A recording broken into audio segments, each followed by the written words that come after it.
එතකොට මිලාන් වලදී යක්ෂයාගේ වැඩක් දැකලා තියෙනවද?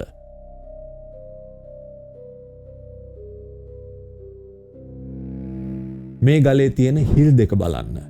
මේක තියෙන්නේ මිලාන් වල පැරණිම පල්ලියක් වන බැසිලිකා දී සාන්ත අම්බ්‍රෝජියෝ ඉස්සරහා.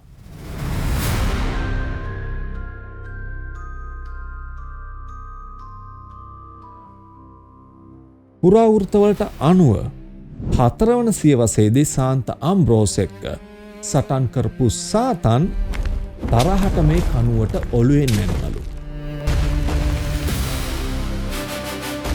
එතකොට ඔහුගේ අන් දෙක ඇනිලා හැදුණු හිල් දෙක තමයි මේ.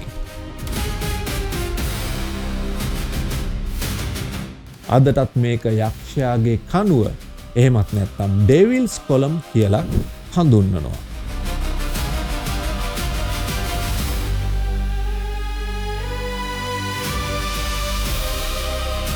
මිනිස්සු විශ්වාස කරනවා පාස්කු ඉරිදාට මේ හිල් වලින් සල්පර් නැත්නම් වෙඩි බෙහෙත් ගඳක් එනවා කියලා.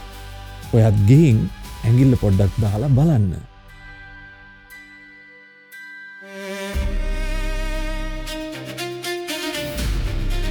මිලාන් වල තවත් අద్භූත තැන් බලන්න Explore with රසික subscribe කරන්න.